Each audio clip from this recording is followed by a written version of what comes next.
Innal hamdalillah nahmaduhu wa nasta'inuhu wa nastaghfiruh wa na'udzu billahi min shururi anfusina wa min sayyiati a'malina. May yahdihillahu fala mudilla lahu wa may yudlil fala hadiya lahu. Wa asyhadu an la ilaha illallah wahdahu la syarika lah. Wa asyhadu anna Muhammadan abduhu wa rasuluh sallallahu alaihi wa ala alihi wa sahbihi wa sallama tasliman katsira. Ya ayyuhalladzina amanu taqullaha haqqa tuqatih wa la tamutunna illa wa antum muslimun. Ayuhan nasu taqu rabbakum alladzi khalaqakum min nafsin wahidah khalaqa minha zawjaha wa batha minhuma rijalan katsiran wa nisaa'a wattaqullaha alladzi tasaaluna bihi wal arham innallaha kana 'alaykum raqiba.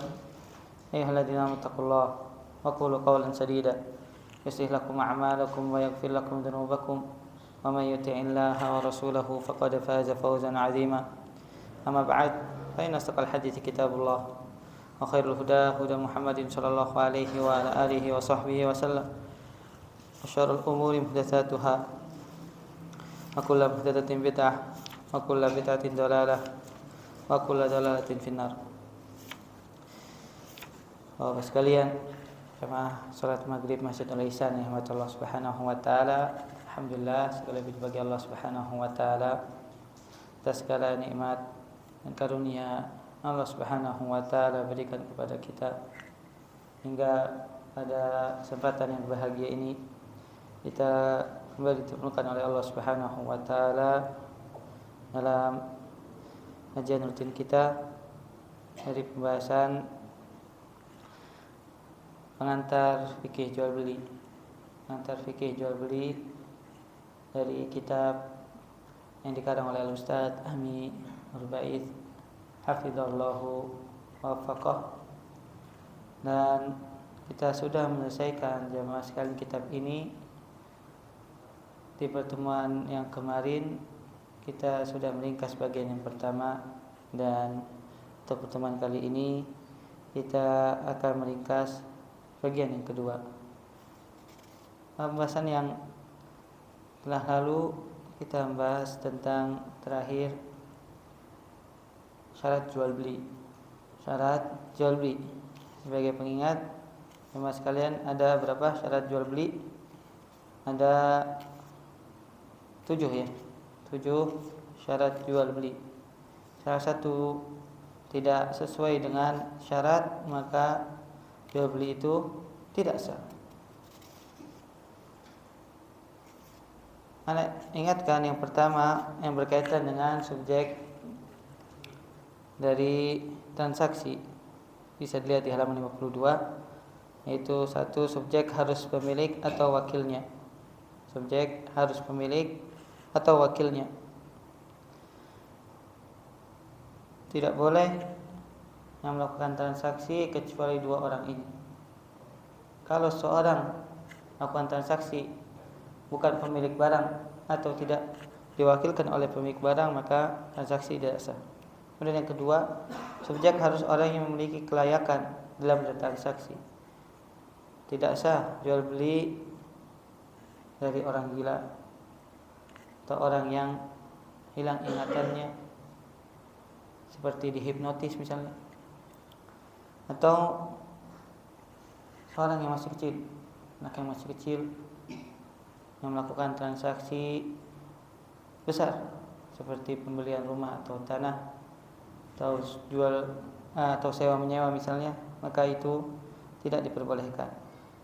Kemudian syarat yang berkaitan dengan objek, yaitu yang pertama halal manfaatnya.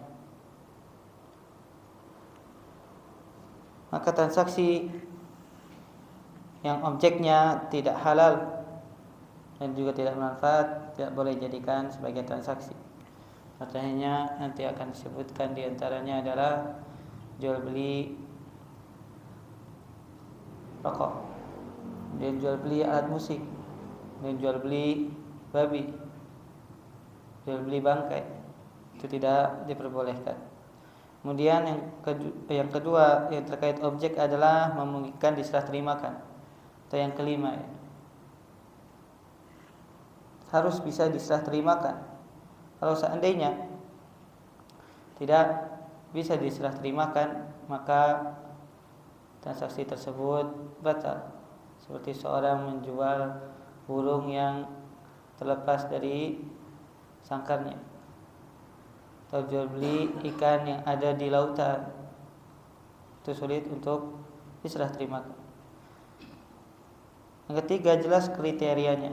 Ketika menjual barang harus jelas kriterianya, tidak boleh samar. Contohnya menjual kucing dalam karung, atau menjual tanah yang tidak jelas luasnya, atau menjual handphone misalnya yang kriterianya tidak jelas spesifikasinya, maka ini tidak terpenuhi syarat dari objek transaksi. Keempat, harganya jelas. Atau yang keenam dari syarat jual beli, harganya harus jelas, tidak boleh samar. Dan yang terakhir adalah saling ridho. Itu 7 syarat dalam jual beli. Satu syarat saja tidak terpenuhi, maka jual belinya tidak sah. Kemudian lanjut jamaah sekalian, kita masuk ke dalam pembahasan al-qabd ya. Bisa dilihat di halaman al-qabd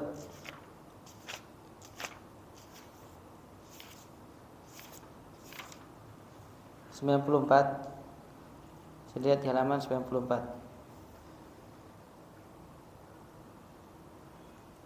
Al-qabd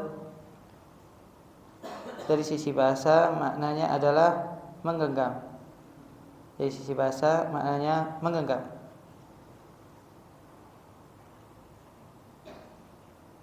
Kalau seandainya terjadi jual beli, maka di situ ada yang namanya al-qabd, yaitu serah terima objek jual beli. Serah terima objek jual beli. Kalau di aplikasi atau di PowerPoint-nya ya, untuk yang online nih jamaah, di nomor 10 ya, taqabud. Kenapa kita membahas taqabud? Karena di sini konsekuensi pembeli yang sudah menerima dari penjual objek transaksi atau barang yang diperdagangkan, maka kepemilikan berubah. Yang tadinya milik penjual menjadi milik pembeli. Kemudian konsekuensinya pembeli bisa memanfaatkan barang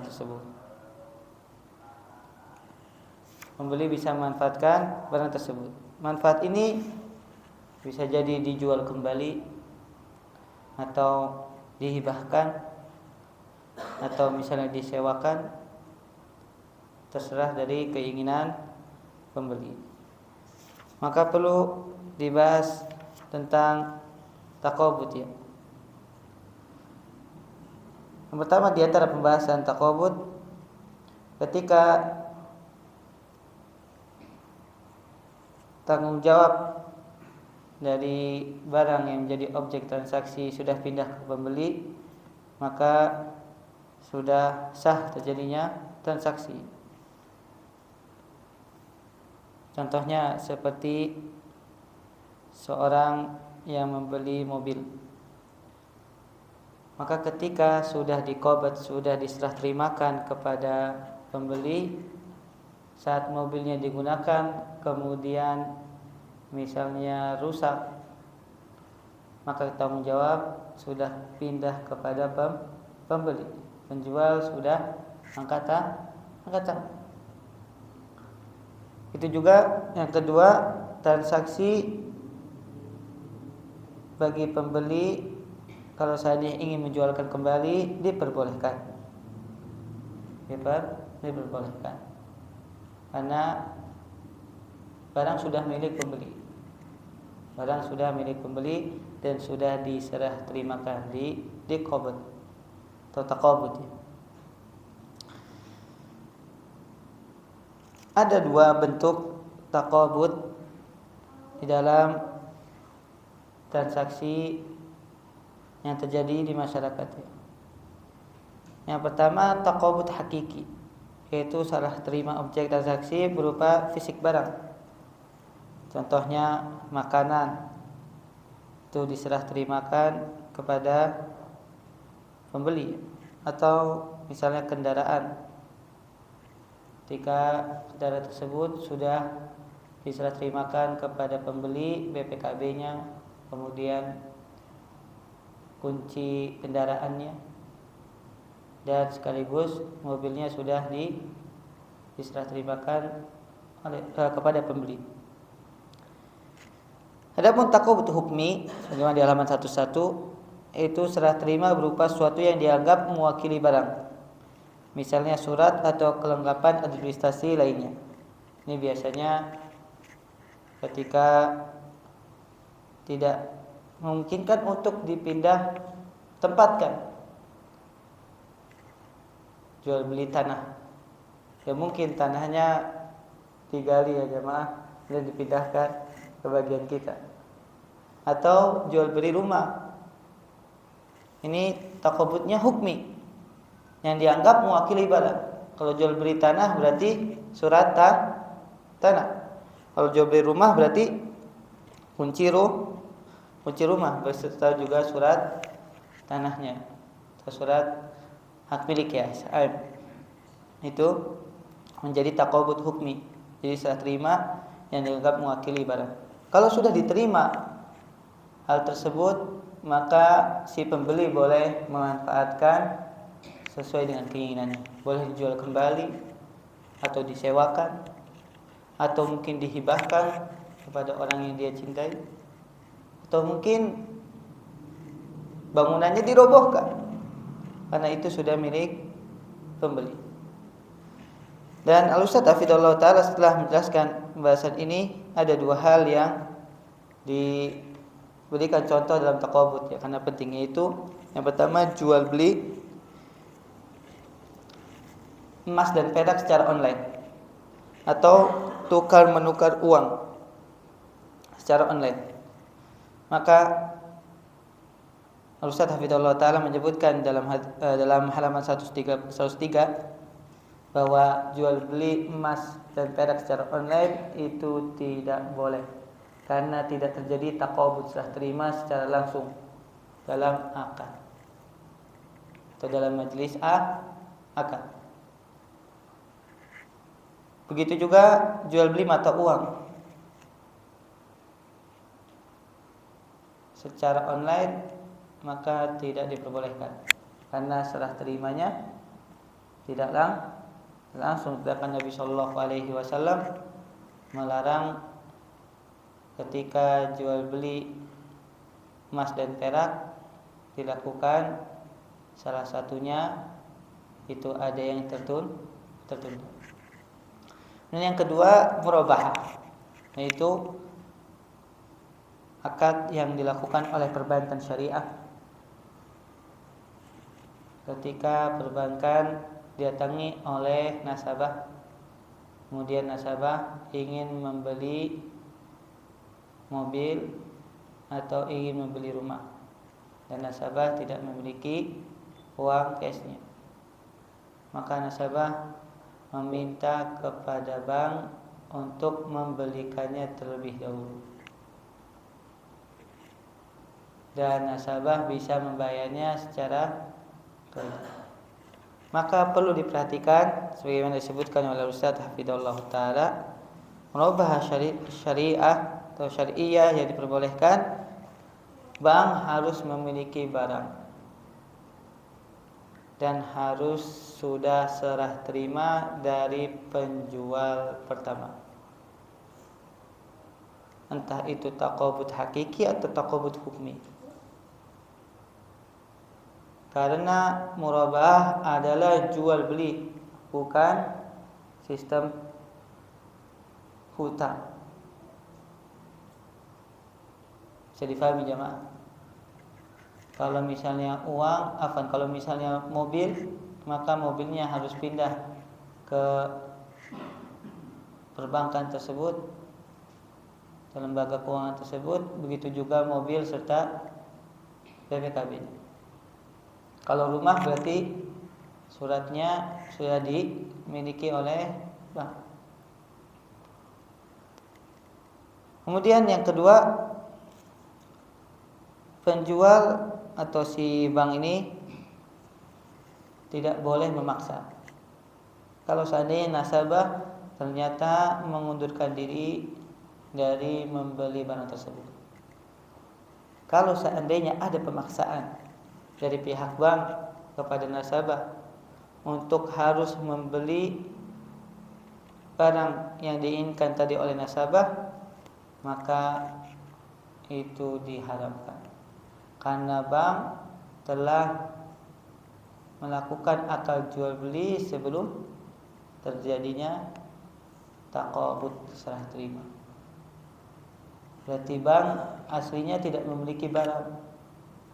Barang hanya sebagai lembaga pembiayaan. Benar gak jamaah? Bukan transaksi jual beli. Maka harus diperhatikan dua hal tersebut. Yang pertama, lembaga keuangan itu, perbankan itu sudah memiliki barang tersebut dengan cara taqabud, dengan cara serah terima. Dan yang kedua, lembaga tidak boleh memaksa nasabah. Kalau seandainya sudah berpindah kepemilikannya kepada lembaga keuangan tersebut, perbankan tersebut atau bank itu, nasabah tidak boleh bank tidak boleh memaksa kepada nasabah untuk membelinya. Kalau dua hal itu bisa dilaksanakan oleh perbankan, maka insyaallah diperbolehkan. Dan yang ketiga, ini sebagai syarat yang di luar, yaitu tidak boleh adanya riba. Kalau seandainya nasabah melakukan jual belinya secara kredit, tidak boleh adanya riba. Kalau seandainya ada yang macet dari kredit, tidak boleh dikenakan penalti. Tidak boleh di 2 kali lipat kan misalnya harga kreditnya atau iuran kreditnya, karena itu merupakan bentuk riba. Nah, kemudian masuk ke dalam pembahasan hak khiyar dalam halaman 113 ya. Khiyar secara bahasa artinya memilih, dari kata ikhtiyar ya. Khiyar dari kata ikhtiyar, yaitu memilih. Adapun secara istilah, hak pelaku akad untuk membatalkan atau melanjutkan akad disebabkan alasan syar'i atau kesepakatan. Dalam agama Islam, khiyar memiliki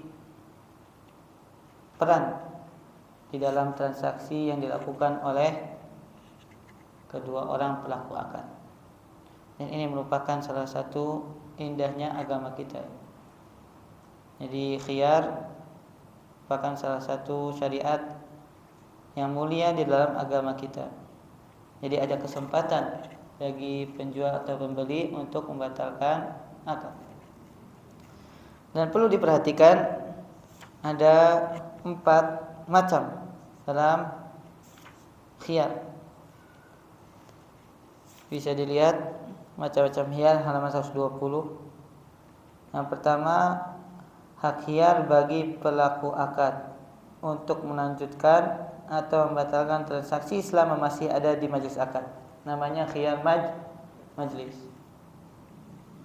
Pembeli dan penjual boleh membatalkan akad atau melanjutkannya selama masih dalam satu majlis. Sebagaimana Nabi SAW bersabda, "Idza tabaya al-mutabayi'ani bil bai' fa kullu wahidin minhuma bil khiyar min bai'ihi ma lam yatafarraqa." Jika ada dua orang yang melakukan akad jual beli, maka masing-masing memiliki hak khiyar dalam akad jual beli yang mereka lakukan selama mereka belum berpisah. Selama mereka belum berpisah, badannya, jasadnya, sebagaimana yang lebih kuat pendapatnya, ketika masih belum berpisah antara pembeli dan penjual jasadnya, maka masih ada hak khiyar majlis. Dan ketika pembeli ingin meminta kembali uangnya dan tidak menjadi membeli, maka penjual wajib menerima. Kalau tidak, berdosa. Kan Nabi SAW yang menekankan tentang hak khiyar ini.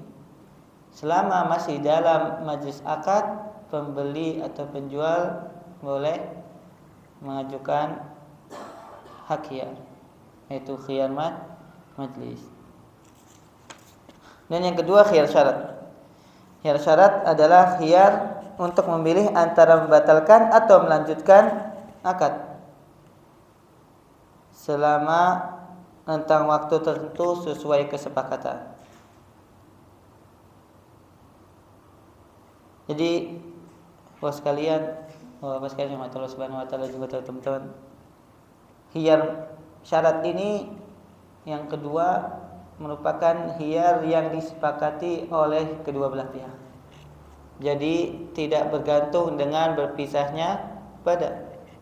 Kalau disepakati hak khiyar selama seminggu, berarti seminggu itu masih boleh ada pembatalan akad. Misalnya penjual tidak jadi menjualkan barang atau pembeli tidak jadi membeli selama seminggu itu. Berarti di sini boleh adanya hak khiyar, pembatalan akad. Kalau setelah seminggu ternyata tidak ada yang membatalkan, maka baru akadnya terjadi.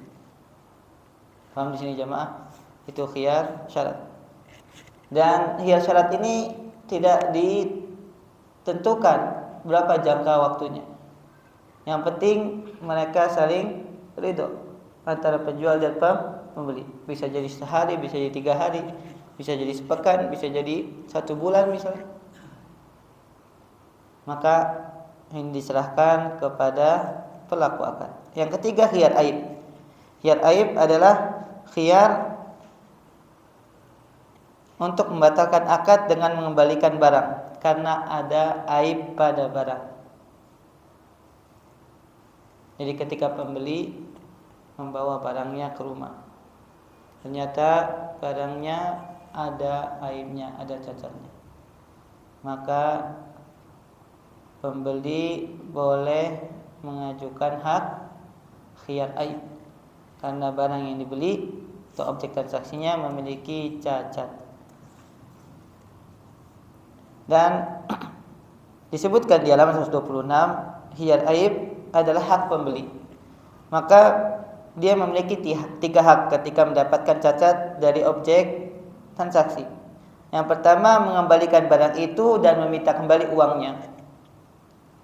Atau yang kedua, tidak mengembalikan barang namun dia berhak meminta al-arsh, yaitu selisih harga antara barang yang cacat dengan barang yang tidak cacat.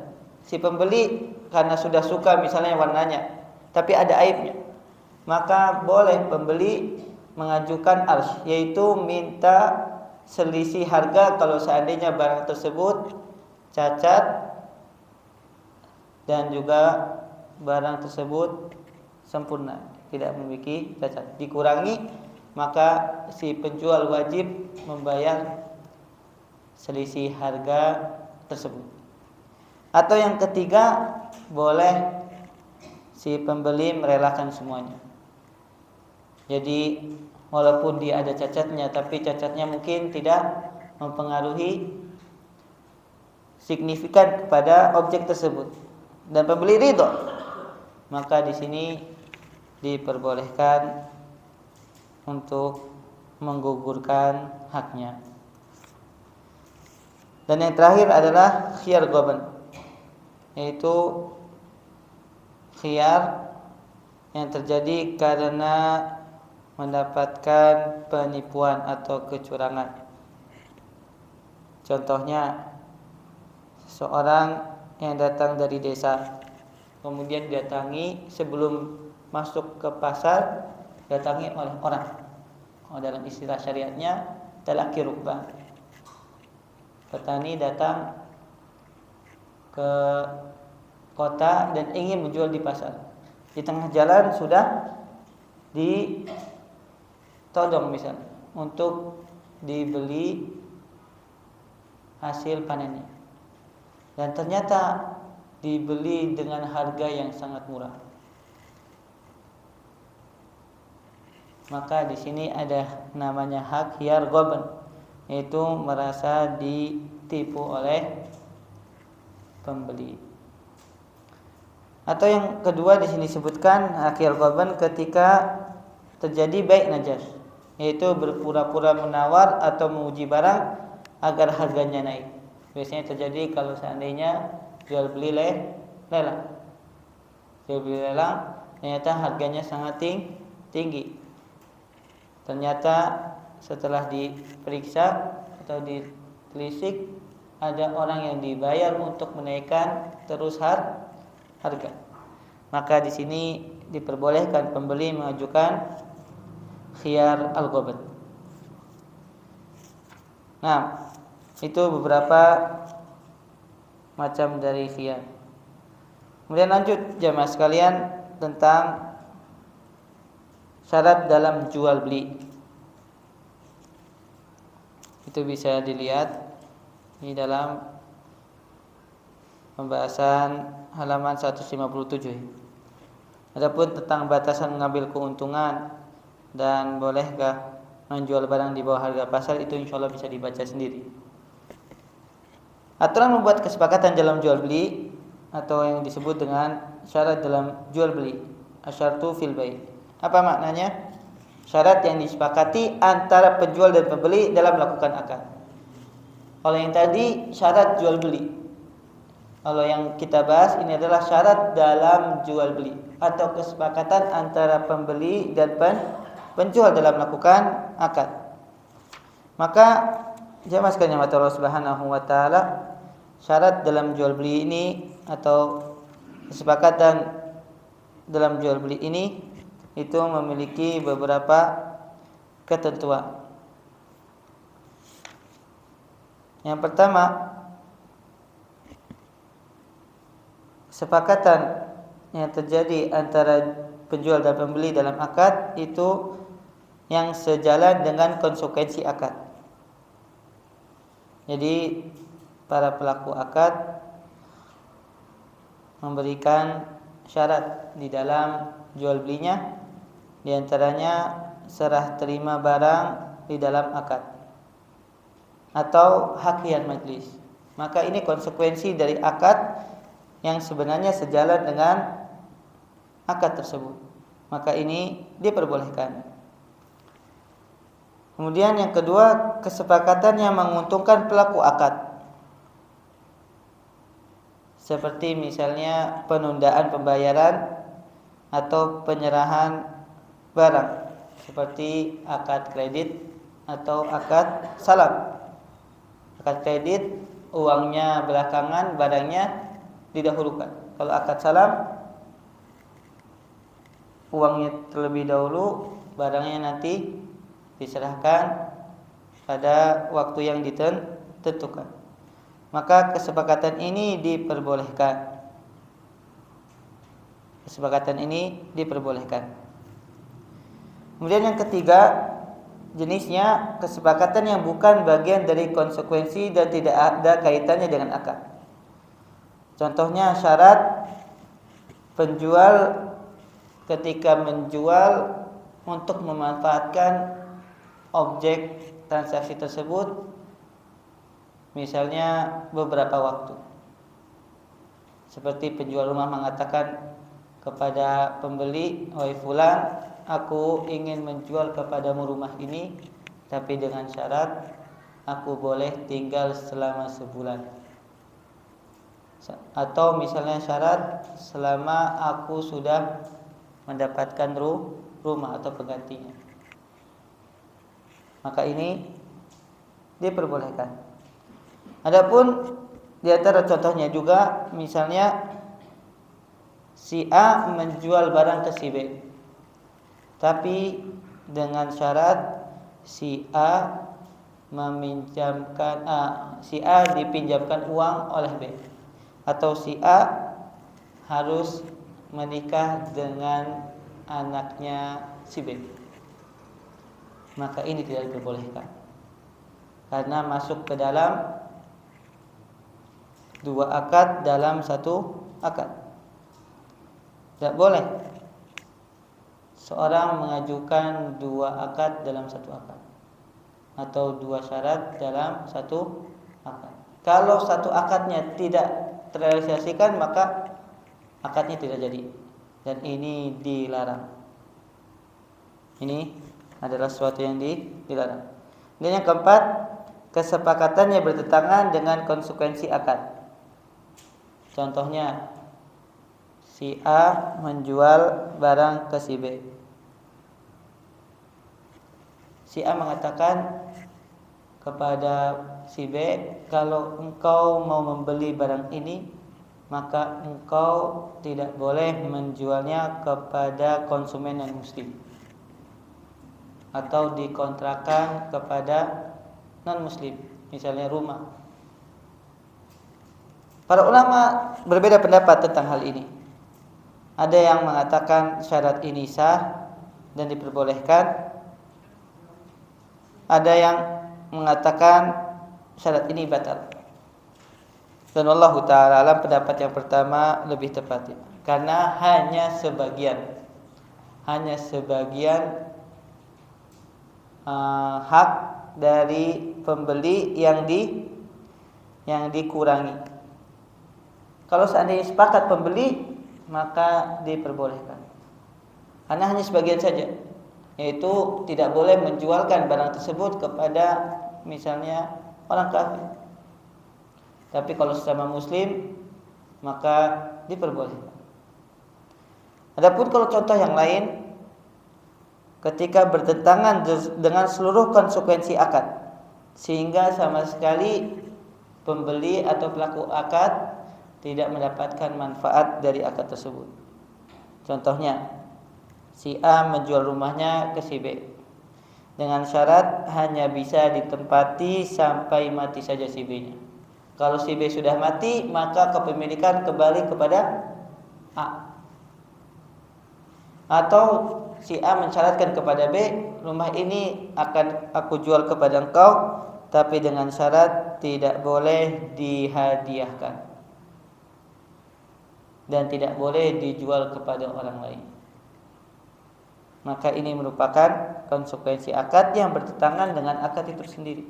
Karena pada asalnya ketika sudah dijual rumahnya, maka kepemilikan pindah ke pembeli, dan pembeli terserah mau melakukan apa yang diinginkan dari barang tersebut. Ketika dilarang oleh si A secara penuh konsekuensinya, maka ini syarat yang tidak diperbolehkan. Yang tidak diperbolehkan. Nah, kemudian Al-Ustaz Hafizahullah Ta'ala memberikan beberapa contoh ya kesepakatan sebagaimana disebutkan oleh Al-Ustaz oleh Syekh Yusuf As-Subaili di buku halaman 172 ya. Di antaranya beliau menyebutkan kesepakatan adai jaminan. Contoh misalnya jual beli kredit. Si A menjualkan kepada si B secara kredit, misalnya mobil. Kan tapi si A mensyaratkan harus mendatangkan jaminan. Di antara jaminan misalnya apa jemaah? PPKB-nya ditahan sampai lunas, atau menghadirkan orang yang mampu membayar hutang seperti sebagai dhamin, penjamin. Nah, ini syarat yang diperbolehkan. Atau misalnya kesepakatan disebutkan oleh Syekh terkait kriteria barang. Misalnya pembeli meminta warna barang yang cerah agar bisa dinikmati secara pandangannya misalnya. maka barang tersebut harus didatangkan sesuai dengan kriteria pembeli karena merupakan syarat. Atau yang keempat, contohnya kesepakatan yang diajukan ketika ganti rugi karena keterlambatan kerja atau wan prestasi. Maka ini diperbolehkan selama bukan karena pembayaran hutang jemaah. Selama bukan karena pembayaran hutang. Ketika wan prestasi atau keterlambatan kerja maka boleh dihukum. Atau dalam istilahnya syarat jazaiyah. Nah, sudah masuk ke Isya. Nanti kita insyaallah kita lanjutkan setelah adzan. Fadhil Pak, azan terlebih dahulu.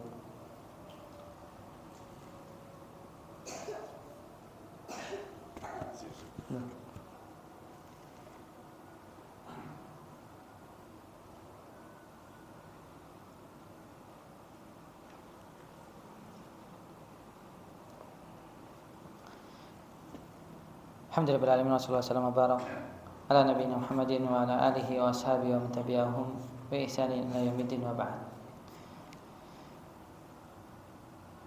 Ya sekalian Allah Subhanahu wa taala, kesepakatan yang terjadi karena ganti rugi, keterlambatan kerja atau wan prestasi ini boleh selama ganti rugi bukan karena keterlambatan pembayaran hutang.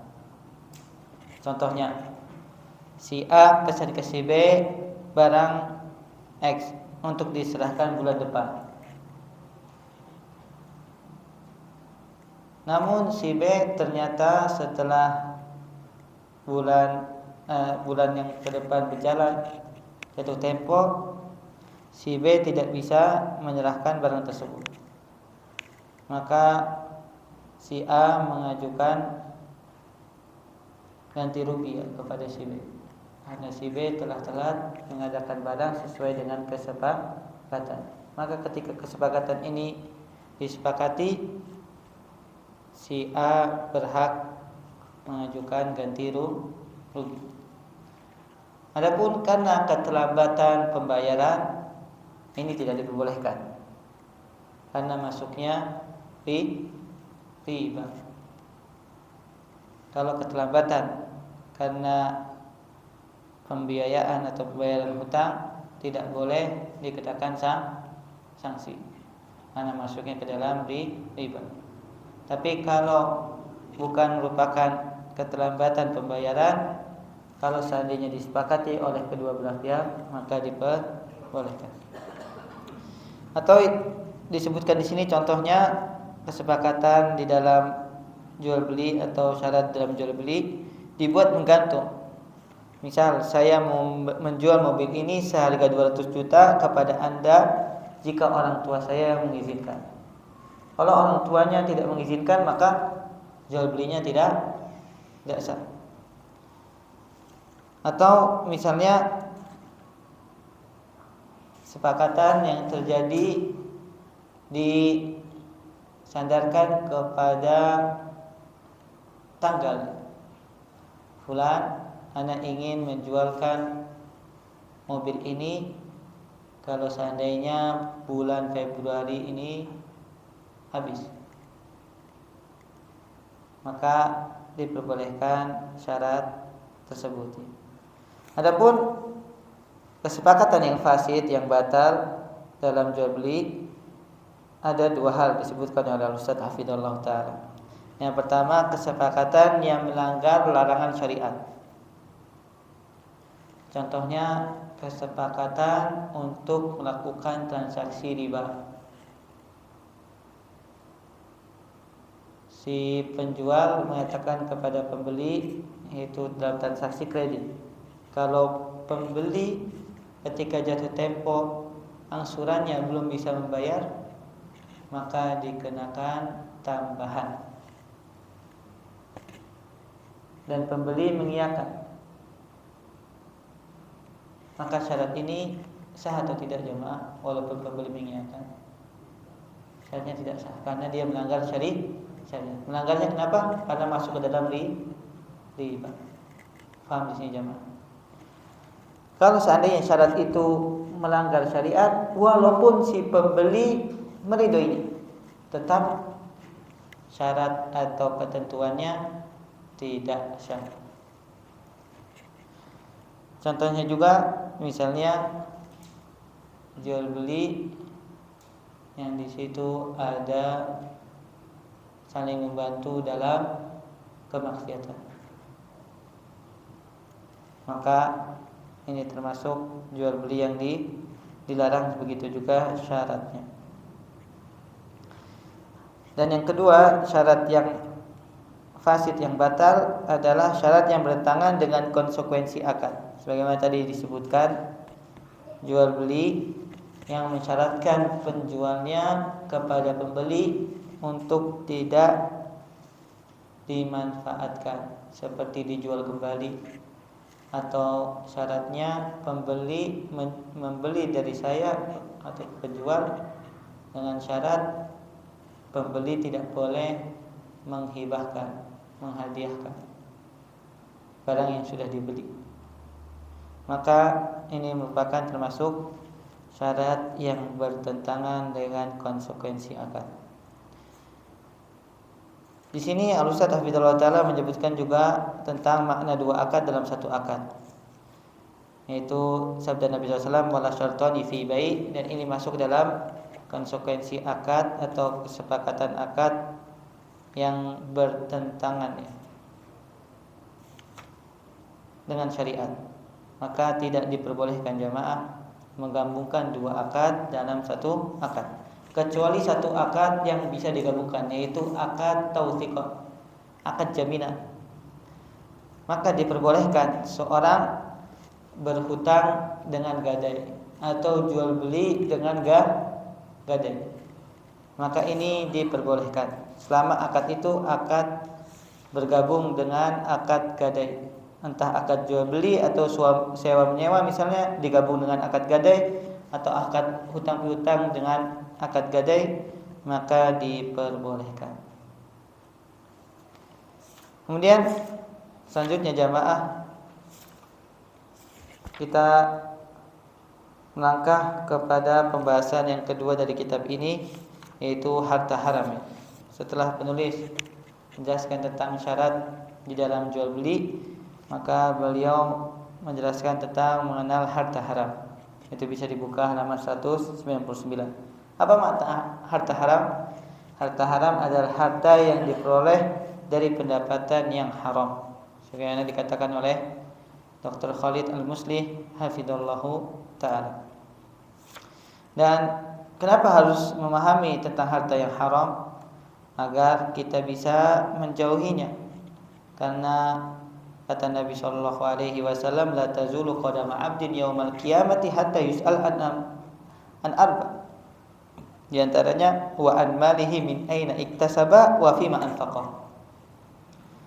Tidak akan melangkah satu langkah seseorang di hari kiamat kecuali nanti akan ditanya tentang 4 perkara.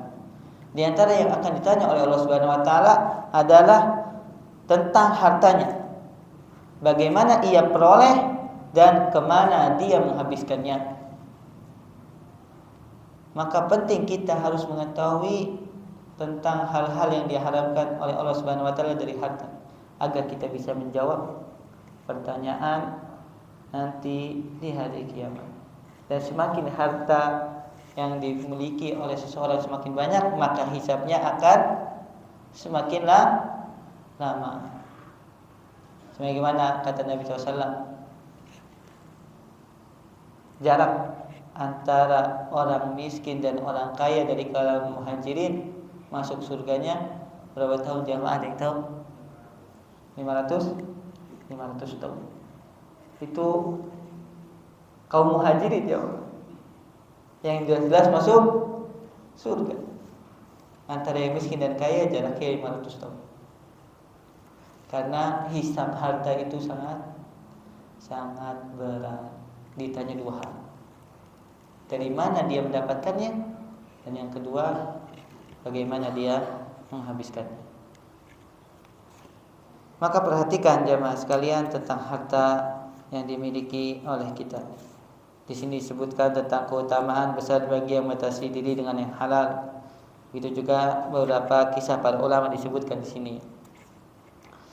Dan Al-Ustaz Hafizahullah Ta'ala memberikan beberapa penjelasan tentang dampak ya. Karena penting agar kita semakin takut dari harta yang haram. Yang pertama, dampaknya adalah Allah mensifati seperti orang Yahudi. Orang Yahudi mereka terbiasa memakan harta yang haram, terutama riba. Sebagaimana Allah Subhanahu wa taala firman, "Wa tara katsiran minhum yusari'una fil itsmi wal udwani wa aqlihim usud, la bi'sa ma kanu ya'malun." Dan kamu akan melihat kebanyakan dari mereka orang-orang Yahudi bersegera berbuat dosa, bermusuhan dan memakan harta yang haram. Sungguhnya amat buruk apa yang telah mereka kerjakan. Surat Al-Maidah ayat 62. Sifat orang Yahudi, mereka senang memakan harta yang haram. Dan yang kedua, ancaman neraka. Karena kata Nabi sallallahu alaihi wasallam, "Innahu la yarbu lahmun nabata min suhtin illa kanatin naru aula bihi." Nabi sallallahu mengingatkan Ka'ab bin Ujrah radhiyallahu taala anhu. Sesungguhnya tidaklah tumbuh setiap daging yang diberi asupan makanan yang haram, melainkan nerakalah yang berhak membakarnya. Barang atau harta yang dipergunakan atau dimanfaatkan dari sesuatu yang haram, maka neraka lebih pantas untuk membakar. Dan yang ketiga, harta haram akan menyebabkan kehinaan dan kenistaan umat Islam. Kita lihat jemaah sekalian, Allah Subhanahu wa taala menghinakan orang-orang yang beriman di zaman sekarang karena mereka senang melakukan transaksi yang riba, judi, korupsi, jemaah. Mereka melakukannya tanpa merasa bersalah. Makanya kaum muslimin sekarang dihinakan oleh Allah Subhanahu wa taala. Keadaan kaum muslimin tidak akan baik sampai mereka kembali kepada ajaran Islam dan meninggalkan harta yang haram. Bukan karena orang kafir yang kuat, jemaah. Ana sering sampaikan, kita mengalami kehinaan dan juga penyiksaan. Itu Allah Subhanahu wa taala yang sedang menghinakan kita. Makanya dalam hadis, tidak akan diangkat kehinaan tersebut sampai kalian kembali kepada syariat agama kalian. Dan yang terakhir, keempat, dampak dari harta haram akan banyak azab yang turun. Kalau seandainya di sebuah negara banyak sekali musibah, banyak sekali malapetaka, ketahuilah di antara sebabnya adalah masyarakatnya senang dengan harta yang haram. Kata Nabi SAW, "Idza dhahara zina war riba fi qaryah faqad ahallu bi anfusihim adab Allah." Nah, hadisnya disahihkan oleh Imam Az-Zahabi. Apabila perzinahan dan riba merajalela di suatu negeri, sungguh mereka telah mengundang Allah untuk menimpakan azab kepada mereka. Semakin harta haram itu tersebar, maka semakin dekat mereka dengan kehancuran.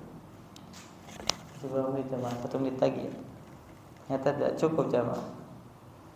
Karena hanya dua pertemuan. Pembagian harta haram menjadi dua. Perhatikan, harta haram karena zatnya dan harta haram karena cara mendapatkannya.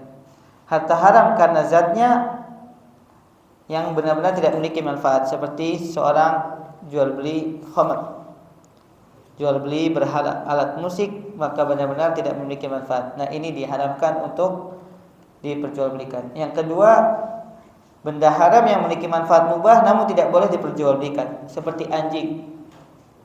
Dia memiliki manfaat mubah tapi tidak boleh diperjualbelikan. Atau bangkai yang sudah disama kulitnya, itu boleh dimanfaatkan tapi tidak boleh diperjualbelikan. Ada benda haram yang dimakan namun halal dimanfaatkan, haram yang dimakan tapi halal dimanfaatkan untuk diperjualbelikan. Maka di sini diperbolehkan jemaah. Seperti keledai, kucing, itu diperjualbelikan boleh tapi tidak boleh dimakan. Adapun yang terakhir, benda yang asalnya halal namun dia berpotensi digunakan untuk yang haram, maka ini tidak diperbolehkan. Contohnya jual beli senjata ketika konflik. Maka pada asalnya senjata diperbolehkan, tapi ketika konflik antara kaum muslimin diharamkan karena bisa membuat konflik semakin dalam. Dan terakhir jamaah, Anda minta waktu sebentar. Kedua, harta haram karena cara mendapatkannya. Maka harta haram dengan cara mendapatkannya itu diharamkan. Yang pertama, ketika bercampur, ketika didapatkan dengan cara saling ridho, akan tapi caranya salah, yaitu dari hasil judi, dari hasil riba. Orang yang judi, orang yang riba, mereka ridho, tapi caranya salah. Dan yang kedua, harta haram karena didapatkan dengan cara kedzaliman, seperti hasil korupsi, penipuan, pemalakan, maka ini diharamkan untuk dimanfaatkan hasilnya karena caranya mendapatkannya salah. Hadza wallahu ta'ala alam. Wassallallahu baraka ala nabiyina Muhammadin wa ala alihi wasallam. Dan pembahasan yang selanjutnya insyaallah kita lanjutkan pada pertemuan berikutnya kayaknya. Subhanakallahumma wa bihamdika asyhadu an la ilaha illa anta astaghfiruka wa atubu ilaik. Assalamualaikum warahmatullahi wabarakatuh.